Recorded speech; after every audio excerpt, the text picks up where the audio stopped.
Atos capítulo 2. Eu vou ler propositalmente na versão da Bíblia Mensagem, que eu tenho aqui no meu computador. A Bíblia Mensagem é uma Bíblia paráfrase. Ou seja, é uma Bíblia que foi... As palavras, o Eugene Peterson, né, que fez a tradução dela, quando ele foi fazer a tradução dessa Bíblia, ele fez a tradução, ele começou, parece que a história é essa, ele tinha um grupo, uma célula de novos convertidos, que não entendia a Bíblia. Ele começou a traduzir para eles numa linguagem mais acessível. E aí, parece que ele se empolgou e alguém o contratou para ele traduzir toda a Bíblia. E aí então se tornou a Bíblia a Mensagem, que é uma paráfrase, ou seja, tem muita coisa que ele escreve, os textos originais, ele foi no original e foi traduzindo, parafraseando, quase que fazendo analogias, para que as pessoas com menos instrução teológica compreendessem. Você fala para um cara assim, olha, Deus odeia a concupiscência. Ele fala, quem é essa pessoa? A concupiscência da carne. O cara fala, meu Deus, que planeta esse cara é? Que língua é essa? Na verdade os desejos da carne. Então, leia a Bíblia e leia em outras versões também, para você poder entender, porque nem nós entendemos. Tem cada termo na Bíblia que eu vou te falar, viu? Por isso que ela é necessário sempre sendo atualizada. Atos 2:41 diz o seguinte, depois do Pentecostes, né? Atos 2:1, Pentecostes aconteceu e tal, Pedro prega aquele sermão, diz alguns teólogos que o sermão durou cerca de 17 a 20 minutos. Às vezes a gente acha que tem que falar muito, né? Diz que durou 17 a 20 minutos o sermãozinho de Pedro. E então ele causou aquela reação, aquele impacto, o Espírito Santo agiu. Os caras perguntaram, o que faremos de nós, o que nós faremos, o que não fazer com tudo isso que está falando?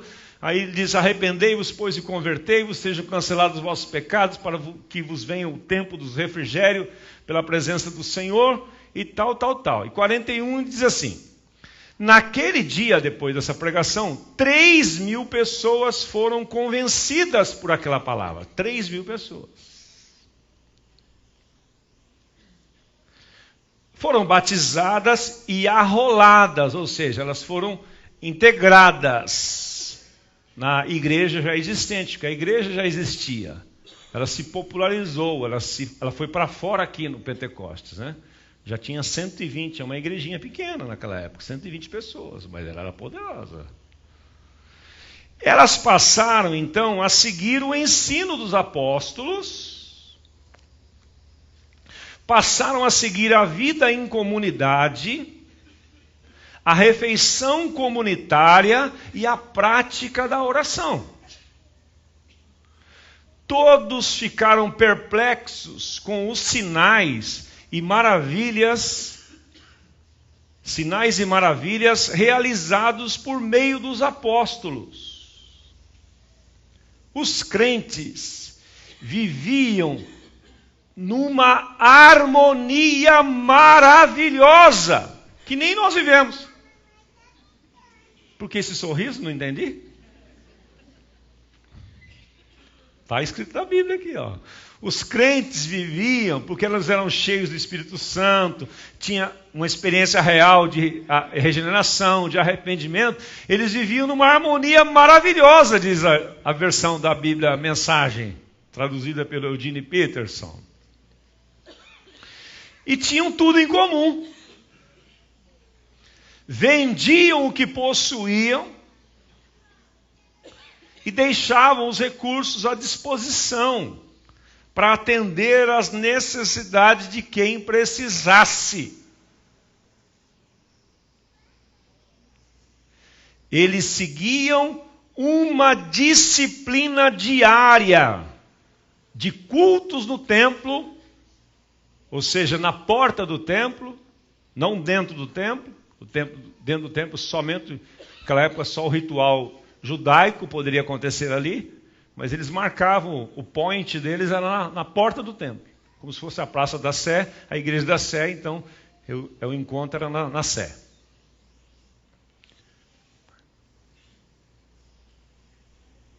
Eles seguiam a disciplina diária nos cultos, no templo, seguidos de refeições nas casas. Iam lá para o pátio do templo, ouviam os apóstolos, o ensino deles, logo em seguida acabava ali, eles se mobilizavam e iam para as células, na casa dos irmãos. Na casa dos irmãos eles compartilhavam o que ouviam, edificavam-se mutuamente, um explicava para o outro melhor o que entendeu, compartilhava da experiência que teve com aquela palavra, falava dos seus desafios da semana, compartilhavam suas necessidades, oravam uns pelos outros, faziam suas refeições juntos, celebrando a vida em comunidade. Em função disso, cada refeição era uma celebração vibrante e alegre, com muito louvor a Deus. Consequentemente, o povo da cidade apreciava o que via. Eles não eram crentes chatos, intransigentes, que ficavam botando o dedo na cara dos outros, você vai para o inferno. Não, eles eram agradáveis. Eles viviam em amor. E esta harmonia maravilhosa que eles viviam era contagiante. Na outra versão diz que eles caíram na graça do povo e o Senhor ia acrescentando cada dia as pessoas que iam sendo salvas. O povo da cidade apreciava o que via, todos os dias o número deles aumentava e Deus acrescentava os que iam sendo salvos. Espírito Santo de Deus, abre os nossos olhos para que nós entendamos claramente o que é a igreja. Para que possamos, ao nos comprometer com ela, Senhor, nós saibamos do que se trata e o plano eterno que Tu tens para nós vinculados à Tua igreja. Em nome de Jesus. Muito bem, vamos lá. Queria botar duas imagens para você ali. O que essa imagem comunica para você? O que essa imagem diz para você? O que é isso aí? Uma igreja. Quantos concordam que é uma igreja isso aí? Tudo bem, vocês estão, sabia que vocês estavam tão treinados assim, não. Bonita? Lugar agradável, né? Apaga a luz um pouquinho aí para a gente ver melhor. Gostei dessa foto. Gostoso, né? Imagina um domingo de manhã você chegando ali, Tadeu? Com a Aninha, o João, olha lá. A pé, né? Você mora pertinho, é uma delícia. O que é isso aí mesmo, meus irmãos? Igreja. Tá certo. Põe a outra imagem para mim. O que é isso aí, meus irmãos? Pera um pouquinho. O que é a igreja? What is the church? O que é a igreja, né? Decida aí, Marcão, decida aí. O que é a igreja? É a primeira imagem ou a segunda? E por que você falou que era a primeira? É o templo. A primeira é o templo. Jesus. Que igreja vocês são? Ainda bem que o pastor Casalberto não está aqui hoje, né? Podemos corrigir tudo aqui e tal, as terminologias. O Antunes não veio hoje propositalmente, falou: Osmar, nem vou lá hoje. Ontem ele me ligou: Osmarzão, você está liberado, vá em paz. Aí você pode ficar tranquilo, pode errar à vontade, eles não estão aí para puxar a nossa orelha. Então, vamos voltar. Primeira imagem, o que é mesmo? O que? Ué, se mudou rápido assim a ideia? O que é essa primeira imagem, meus irmãos? É um prédio, não é a igreja. Cadê aqueles caras que falaram que era a igreja? Não estão mais aqui? Mudaram de ideia. O que é a segunda imagem? Por que é a igreja a segunda imagem?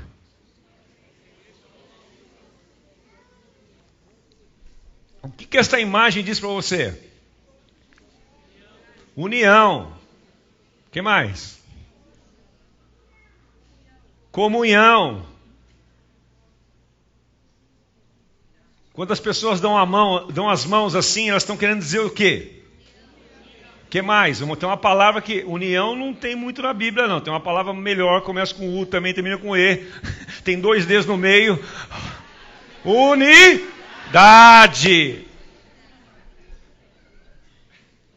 Nós precisamos ter unidade no que a gente quer, irmãos.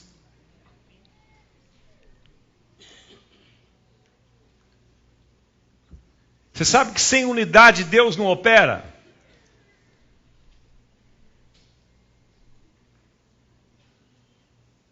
Mateus 18:19 diz: quando 2 de vós concordarem, estiverem em unidade sobre qualquer coisa, e orarem a mim, eu farei.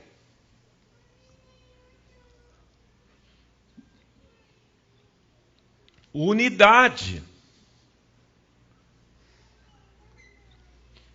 Aliás, é um tema que nós vamos trabalhar esse ano com a liderança muito forte. Unidade. Porque a unidade é um princípio poderoso. E como é um princípio, ele funciona para o bem ou para o mal. Gênesis 11, estudando sobre isso, me lembrei de Babel. Deus teve que intervir em Babel porque eles tinham uma só linguagem, um só pensamento. E Deus disse assim, vou ter que descer lá porque não haverá impedimentos em tudo aquilo que eles projetarem. Então a unidade é um princípio poderoso. Então a igreja não é um prédio. A igreja é formada de quê? De pessoas. De pessoas. Aqui em Atos eu dei a dica para você, que você não prestou atenção, que nem prédio eles tinham. Como eu disse no domingo passado, naquela pregação de 20 minutos, os prédios aconteceram, e isso nós vamos estudar com a liderança aqui para trazer unidade no pensamento. Os prédios começaram a existir no ano 300 com Constantino. A igreja não tinha prédio. Reunia em qualquer lugar. E nas casas, porque todo mundo tinha casa. Então, eu estudando sobre esse assunto, eu fui pesquisar um livro. Não sei se você quer ler isto, mas é um livrão mesmo. Ele é uma enciclopédia do Timothy Keller, falando sobre a igreja centrada. É um livro de pesquisa, não é um livro apetecível para ler assim, gostoso, vou ler nas férias. Não, é um livro para você. Mas aí eu encontrei um tal de Edmundo Clooney, um teólogo presbiteriano, ele deu um resumozinho, e eu peguei esse resumo dele, eu quero compartilhar com você hoje, sobre 7 princípios que a Bíblia fala sobre o que é a igreja. Na verdade, são 7 metáforas, né? 7 metáforas, 7 exemplos. O que é a igreja? É o equilíbrio entre tudo isso. Então vamos lá. Primeiro deles. O que a igreja é? Você pode ler aí? Uma família. Por isso que nós criamos o slogan da nossa visão, dizendo o que é mesmo que nós somos? O que nós somos? Faz a declaração da visão da sua igreja aí, por favor.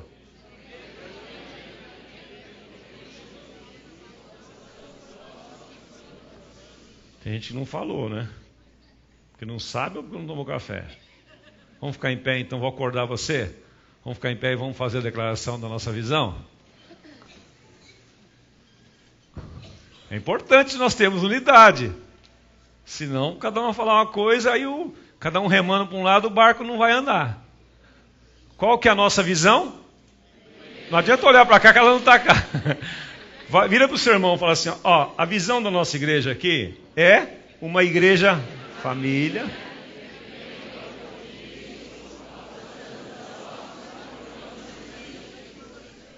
Uma igreja família Vivendo o amor de Cristo. Com que objetivo? Alcançar o próximo. Para quê? Formar discípulos. Parabéns. Aplauda os seus irmãos, fala, está de parabéns. Nota 10 para você. Pode sentar. Então a igreja é uma família. Foi Jesus quem disse em Mateus 12, 48 a 50. Quando chegaram para ele, Senhor, tua mãe e teus irmãos estão aí fora. Ele falou, quem é minha mãe e meus irmãos? Quem são eles? E estendendo a mão para os discípulos, disse, aqui estão minha mãe e meus irmãos. Pois quem faz a vontade do meu Pai que está nos céus, este é meu irmão, minha irmã e minha mãe.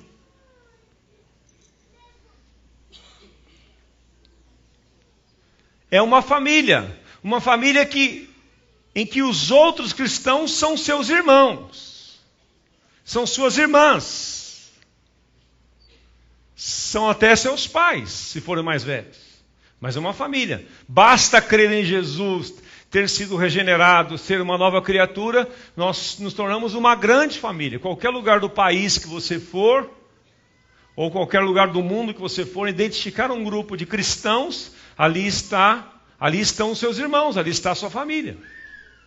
Então, primeira faceta da igreja é que ela é uma família. Mas tem outra também, ela é o corpo de Cristo. O corpo de Cristo. 1 Coríntios 12, 27 diz, ora vocês são o corpo de Cristo. Cada um de vocês individualmente é membro deste corpo.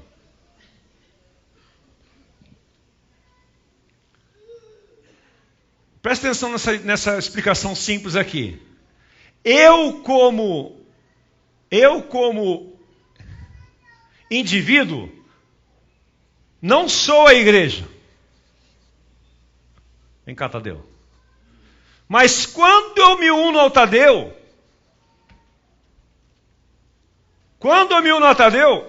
somos a igreja.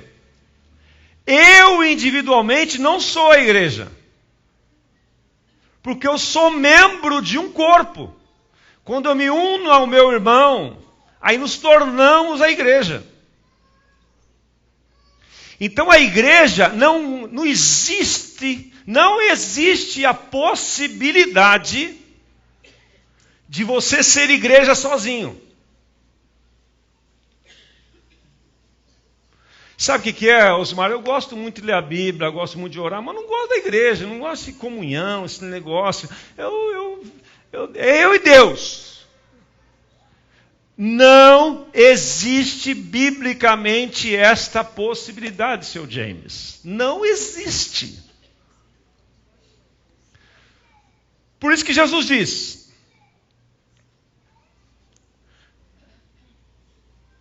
onde houver 2 ou 3 reunidos em meu nome, eu estou ali, porque ali forma-se o corpo.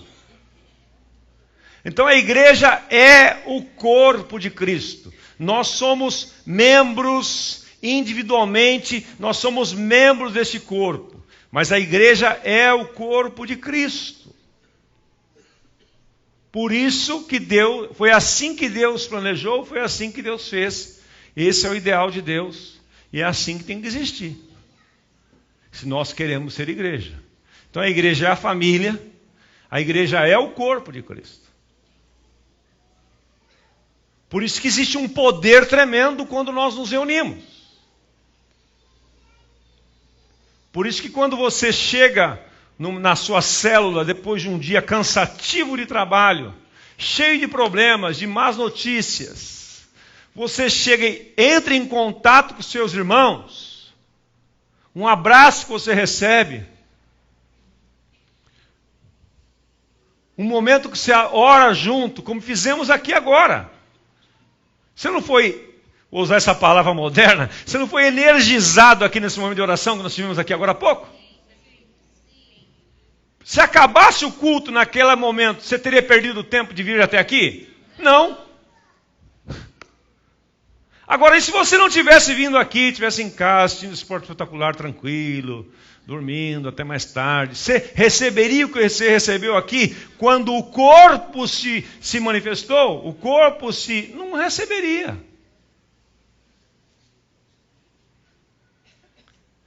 Deixa eu dizer uma coisa para você. Nem o culto é a igreja. O culto é o culto. A igreja é a comunidade. A igreja são as pessoas que vivem amor, que suportam umas às outras. Isso é a igreja. A igreja é relação. Ah, mas eu não gosto de relacionamento. Então você não nasceu de novo. Você não tem um novo coração. Você não é filho de Deus e não faz parte da família de Deus. Por isso que você não gosta.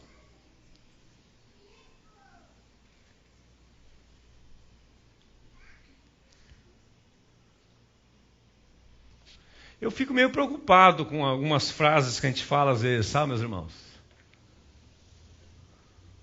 Eu estou fugindo de crente. Eu já ouço essas frases. Encontrei um amigo meu, ele falou, final de ano, a coisa que eu quero ver menos é crente. Como assim? Você não quer ver nem você mesmo?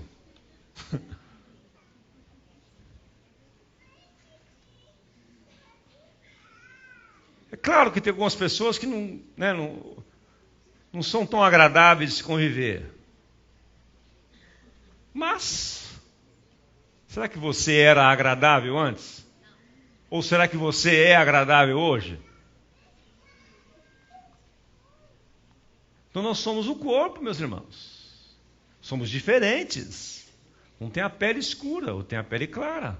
Um tem cabelo enrolado, outro tem cabelo liso. Um é alto, outro é baixo, mas nós somos o corpo. Um teve a oportunidade de fazer faculdade, pós-graduação e outras coisas. Outros não, nem o primário fez. Mas nós somos o corpo.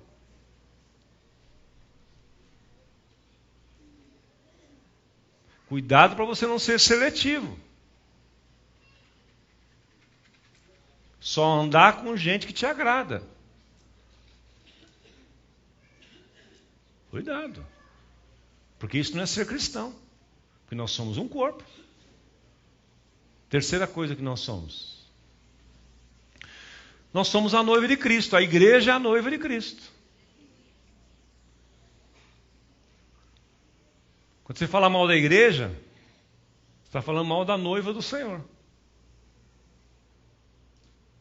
Porque a igreja, eu dizia aqui no domingo passado à tarde, não é uma instituição.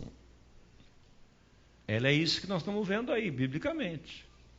É a família, ela é o corpo e ela é a noiva. Por causa do governo, por causa da prestação de contas necessária, qualquer lugar que se abra. Se nós não tivéssemos esse prédio aqui,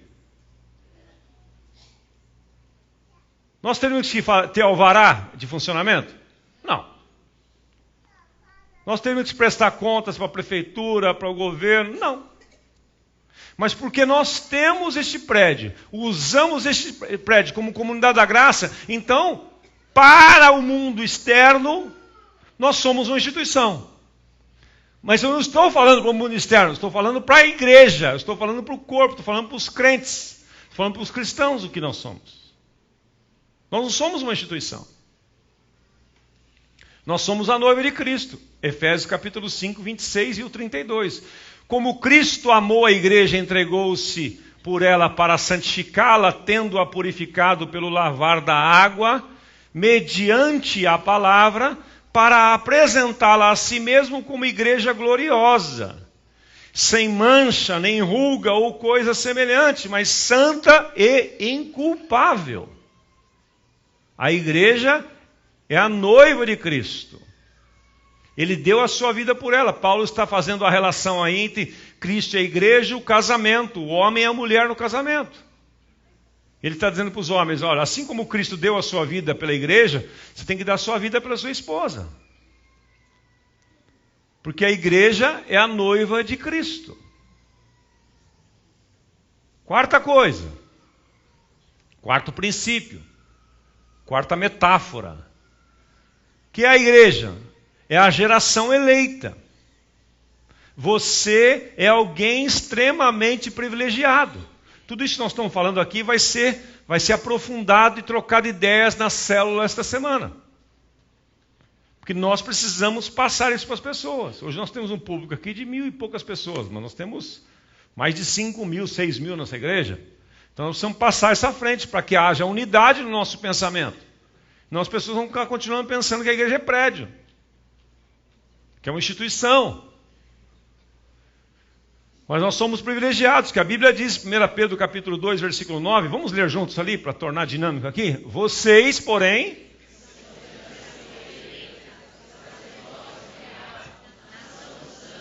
povo exclusivo de Deus. O que mais?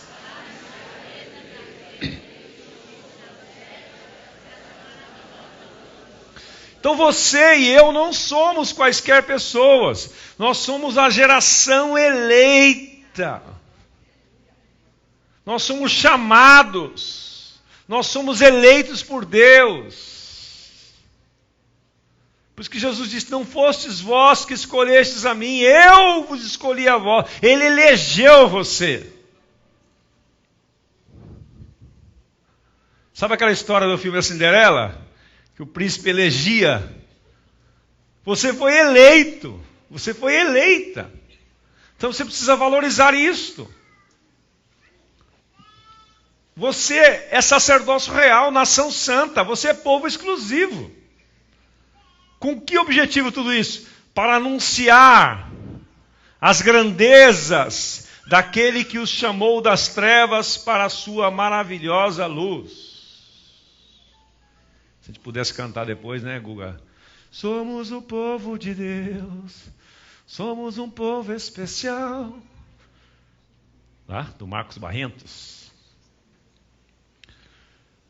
Então você é geração eleita. Diga para o seu irmão do seu lado, você é lindo assim. Sabe por que você é lindo assim? Porque você foi eleito por Deus. Eleito por Deus, geração eleita. Quinto, só faltam 2, gente. Mas é tão rápido assim? Meu Deus, vou ter que fazer uma horinha aqui. Vocês são sacerdócio real. Não são quaisquer sacerdotes. Diz Apocalipse, nós somos um reino de sacerdotes. Eu achava que era só o Antunes que era sacerdote. Não, você é sacerdote. Eu achava só que era o Papa Francisco. Não, você é sacerdote. Sacerdócio real, vocês, porém, são sacerdotes. O que o sacerdote faz? Cada um desses itens daria para aprofundar, né? O sacerdote é aquele que intercede. Ele é intercessor entre Deus e os homens. Esse é o papel sacerdotal. Então, se tem alguém com dificuldade lá no seu trabalho, uma dor de cabeça, um problema emocional, uma dúvida, depressão, qualquer coisa, você não precisa esperar chegar domingo para trazer esse seu amigo no culto, procurar um pastor, que é o sacerdote instituído. Não, você não precisa. Você é o sacerdote. Deus colocou você lá. E quando aparecer um endemoniado lá no seu trabalho, o que você faz? Liga para o Pasquale. Chama o Tadeu.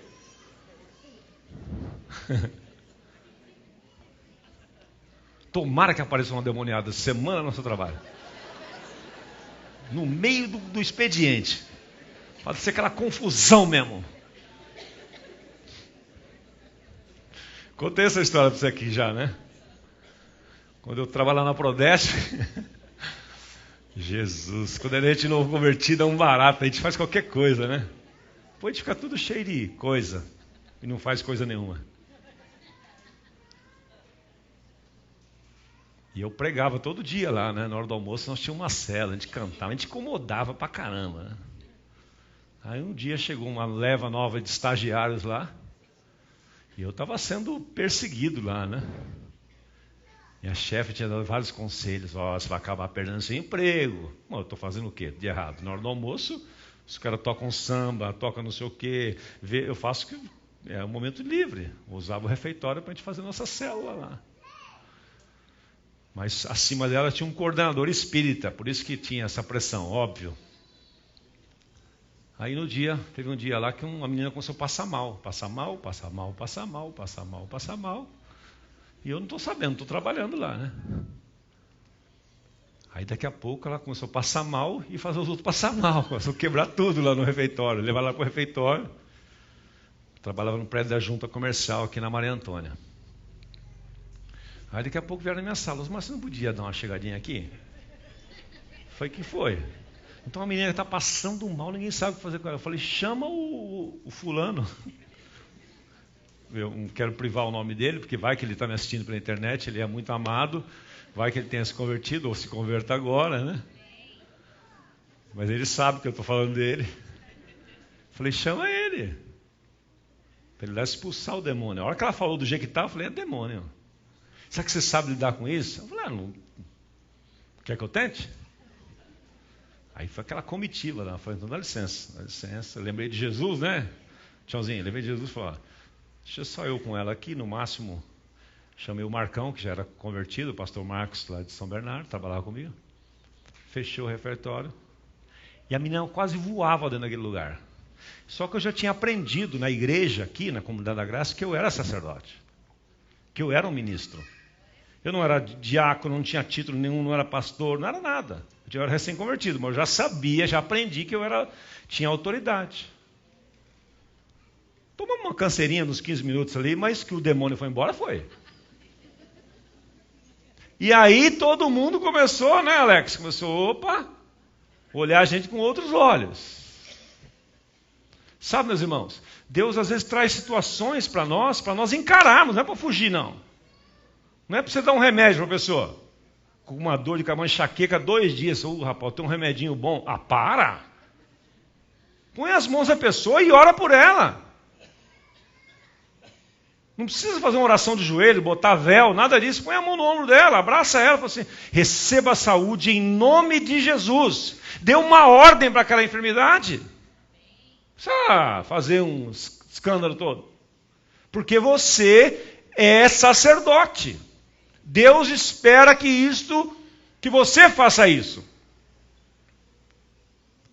6º, nós somos um templo santo. Efésios 2:20-22 diz que nós somos edificados sobre o fundamento dos apóstolos e profetas, tendo Jesus Cristo como pedra angular, no qual todo edifício é ajustado e cresce. Meus irmãos, quando nós estamos edificados, deixa eu trabalhar um pouquinho esse texto aqui. O que é edificar? Quando nós estamos ligados.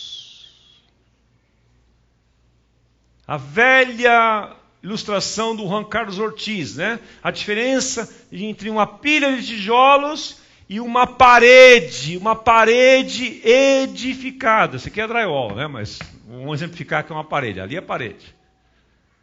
Nessas paredes laterais tem um monte de blocos de tijolos, mas estão edificados, estão ligados um ao outro, e aí constrói-se alguma coisa. Uma pilha de tijolos solta não serve para nada. Então, Paulo está dizendo, vocês são edificados sobre os fundamentos dos apóstolos. O que é o fundamento dos apóstolos? Sobre a palavra de Deus. A igreja não é edificada sobre a opinião de A ou B. A igreja é edificada sobre o fundamento colocado pelos apóstolos e pelos profetas. Tendo Jesus Cristo como uma pedra angular, aquela pedra de esquina, aquela pedra que dá sustentação, no qual todo o edifício é ajustado e cresce, porque todos aqueles que estão ajustados, estão edificados, crescem. Crescem. Este ano nós estamos no dia 23 agora de fevereiro. Próxima terça é 7, né? É 6. Não, 9. 6, 7 é hoje. 9, 16 nós temos uma reunião com pastores, e depois 23 nós vamos ter uma reunião com toda a liderança dessa comunidade, todos aqueles que exercem qualquer nível de liderança. Porque Deus tem dado à equipe pastoral, o pastor Carlos Roberto tem trabalhado nisso conosco, um plano para edificar esta igreja ainda mais e melhor. O que é edificar? É construir. O que é a igreja? Ah, vocês vão aumentar o prédio? Não. Nós vamos para um prédio maior, já pronto. Mas nós vamos edificar você, que é a igreja. Sobre que fundamento? Fundamento dos apóstolos e profetas. Porque se você estiver edificado, ajustado, você cresce.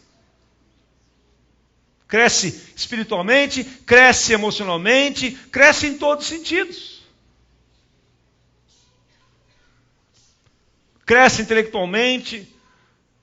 Nós vamos enfatizar bastante o ensino da palavra, para que você entenda, que você cresça em todos os sentidos. Porque a igreja é um lugar onde as pessoas que estão edificadas e plantadas crescem. Não importa o nível intelectual que tenha. Eu queria, pena que vocês não conheceram minha mãe. Eu já contei para vocês aqui, minha mãe foi alfabetizada na fase adulta, bem adulta. Ela não sabia ler. Mas ela começou a fazer parte da igreja, e ouvindo o ensino dos pastores, dos presbíteros, dos diáconos, fazendo parte de grupos de oração, e ela foi crescendo. Não conhecia muita coisa, mas ela conhecia a palavra. E quando você sentava com ela, ela jorrava a sabedoria da palavra. A igreja faz isto quando você está plantado. Como diz o Salmo 92. Plantados, justos quando estão plantados na casa do Senhor, florescerão. Isso é o mesmo significado de edificado. Tornar-se santuário do Senhor. Então você torna-se templo, santuário. A presença de Deus está em você. Nele também estão sendo edificados juntos para se tornarem morada de Deus por seu Espírito. Você não é qualquer pessoa, você é templo santo, templo do Espírito Santo. Última metáfora. Você é casa espiritual. 1 Pedro capítulo 2, versículo 5. Vocês também estão sendo utilizados como pedras vivas. Uma outra versão diz assim, pedras que vivem na edificação de uma casa espiritual para serem sacerdócio santo. Para quê? Para oferecer sacrifícios espirituais aceitáveis a Deus por meio de Jesus Cristo. Então nós somos casa espiritual.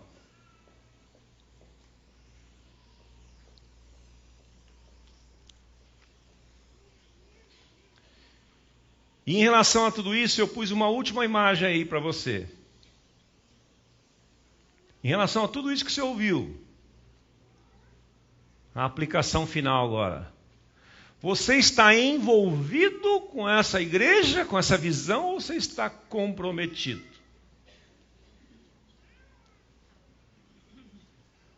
Osmar, mas tem diferença das palavras? Tem.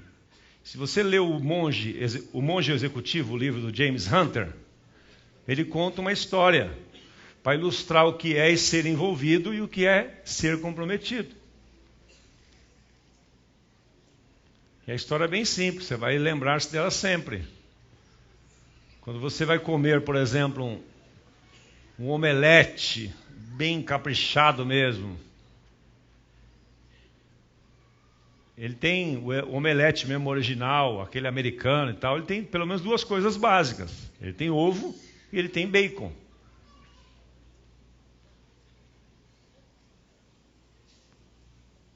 Aí ele fala sobre a diferença entre a galinha e o porco. Para se fazer um omelete ou uma receita que vá bacon e vá ovos, você precisa de 2 animais. Uma ave e um animal, uma galinha e um porco. A galinha esteve envolvida no processo. Mas o porco, comprometido. Vocês vão ter tudo virar palmeirense hoje de manhã aqui. Tudo isso para chegar nisso, eu consegui, hein? Brincadeiras à parte, parece que tem bastante gente envolvida, né? É visão? Parece que tem muita gente envolvida. Ah, estou envolvido lá. Ah, você está envolvido? Estou envolvido. Mas comprometido não são todos.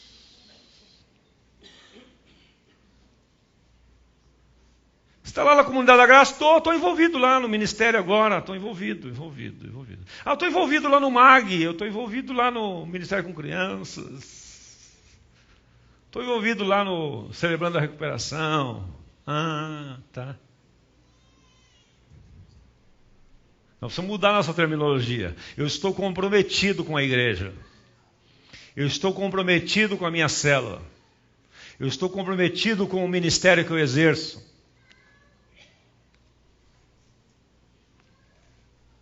Porque nós somos uma geração que não queremos compromisso para... Eu não sei o que vai acontecer daqui 20 anos, meus irmãos, se continuar assim. Se nós não tomarmos uma posição hoje, daqui a 20 anos não vai sobrar nada, tá? Não vai sobrar nada. Se nós afrouxarmos hoje, com os nossos filhos, com os nossos discípulos, não vai sobrar nada. Não vai sobrar nada. Que é uma geração que não quer compromisso com nada.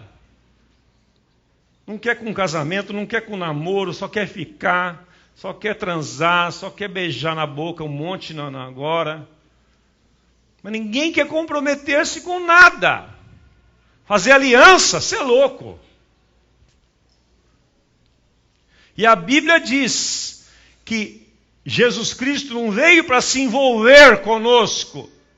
Ele veio para se comprometer conosco. Gálatas 3,13, Cristo nos resgatou da maldição da lei, fazendo-se Ele maldito no nosso lugar. Isso é comprometimento. E nós, se queremos ser igreja, nós vamos andar por esse caminho do comprometimento. Porque recapitulando lá do início, a igreja é o que mesmo? Vamos ler juntos lá cada slide bem rapidinho para você lembrar. O que é a igreja? É uma família. O que mais? É o corpo de Cristo. Terceiro, é a noiva de Cristo. Quarto, é a geração eleita. Quinto, sacerdócio real. Sexto, templo santo. Sétimo, casa espiritual. Sabendo de tudo isto, a pergunta que aparece no seu planejamento para 2016 e que nós vamos... Tadeu vai vir aqui daqui a pouquinho para a gente consagrar esse plano, junto com ele uma oferta especial, a minha está aqui dentro já. Minha esposa foi lá e ofertou para mim, boazinha, tá? Está aqui dentro. A minha oferta de semeadura, minha oferta de primícias. Com essa minha oferta eu estou dizendo assim, Senhor, eu estou comprometido com esse negócio.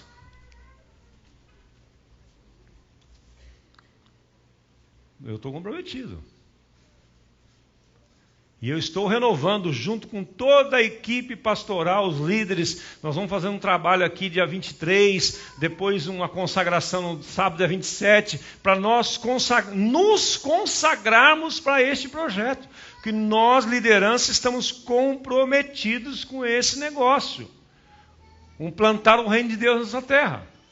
Então o último item do seu planejamento, que você viu lá, é meu relacionamento com a minha igreja e com o meu GECEM. Sabe, meus irmãos, deixa eu dar uma palavra para vocês aqui sobre o GECEM. O GECEM é um lugar de gente imperfeita.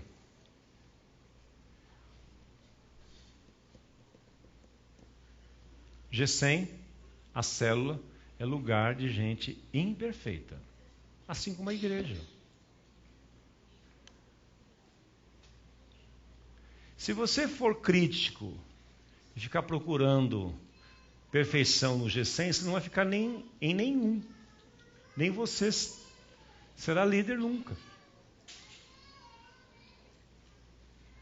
A célula é a mini comunidade. E é ali que os defeitos aparecem. Aqui não aparece.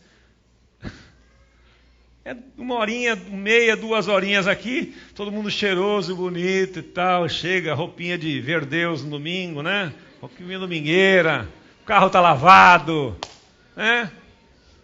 Entra aqui nessa porta, dá um clique no cara assim, graça e paz. Até o cumprimento ele muda.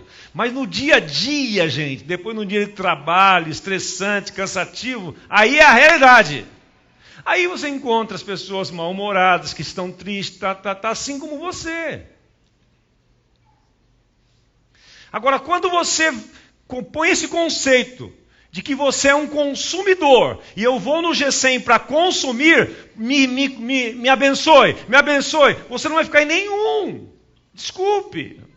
Todo amor e carinho, como diria o nosso amigo Abe Uber, mas preciso falar a verdade para você. Você precisa ir lá para ser igreja.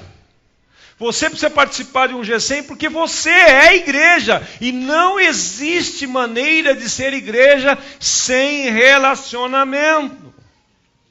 Osmar, mas não posso só vir no culto? Pode até morrer.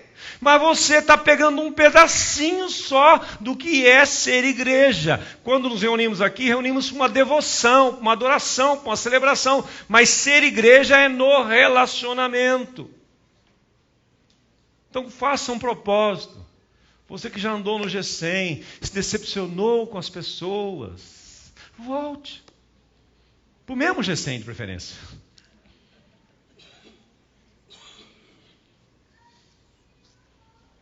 Mude o seu paradigma. Vá lá para abençoar as pessoas. Vá lá para servir. Vá para ajudar. Comprometa-se. Falei demais já, né? Vou ficar em pé.